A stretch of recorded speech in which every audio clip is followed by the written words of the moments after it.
deputation. So the fourth deputation is from Mr. Woodley on behalf of residents. Mr. Woodley. So, the Development and Licensing Committee expressed concerns which we echo for the refusal of the proposal to be upheld, subject to your changes of your conditions earlier. We believe that the agenda item 8, which is to approve the planning application, has a flawed conclusion, and we draw your attention to the following items. Section 3, design and impact on conservation area. 3.1, parapet roof, even though it is stated is not visible, it is in fact still there and therefore contrary to recommendation. 3.2, two wrongs don't make a right, and extending the use of cladding will set a precedent for other residents to use this material in a conservation area. 3.3 and 3.4. As has been seen through the installation of the temporary simulated extension, the site clearly is visible from the street scene. The deciduous trees do not screen adequately during autumn and winter, and neither does the stone/mud wall, as it is visible above the wall from the open space on the corner of Stamford Road. 3.5. While we note the changes, it does not address the concerns about an adequate dropping off area. Section 4. Conservation Advisor's specific comments. Section 72 of the Planning Act 1990. The acknowledged harm by this proposal does not outweigh the public benefit, as the proposal targets a low facility usage of 9 to 15 users in two-hour sessions a day. As the Conservation Advisor is unable to visualise the materials and construction as per plan, it is unfair for the public and elected members to adequately assess the suitability. Section 5. Highway safety.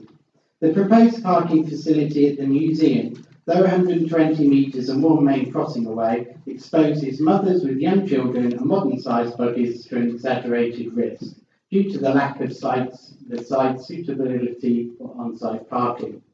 Section 5.2. Supervision does not diminish the risk from the lack of on-site parking. 5.3. We anticipate an increase in traffic accessing and exiting Bull Lane due to supporting deliveries and drop-offs. 5.7. Accident records highlighted a number of recorded accidents that are due to carelessness, recklessness and excessive speed. This is in direct contradiction to this being a low-risk area for the public.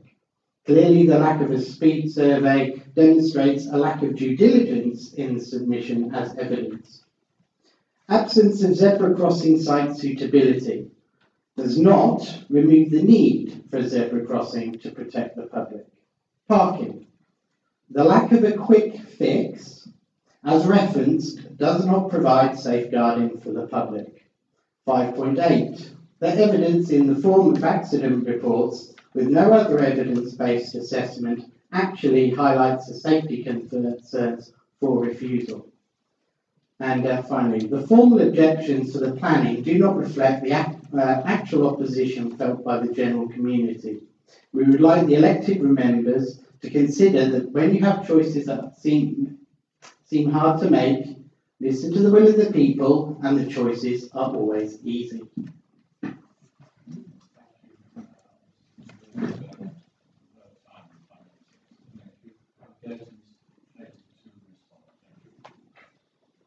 Thank you very much.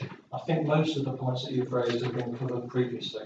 I would say, in terms of the issue that you raised around the setting of precedents for the residents in terms of planning applications, clearly the purpose of the planning committee is to sit and view every application on its merits. So I hope everyone understands that's the way that is done. And also your other point about the fact that the centre won't be completely screened by the trees and the stone mud wall. Absolutely not the case. That the intention is that the facility will be totally invisible. Clearly, parents and public need to know where it is. We've tried to blend it into the surroundings as best we can. But hopefully that's something that we'll discuss later. Thank you very much. Do we have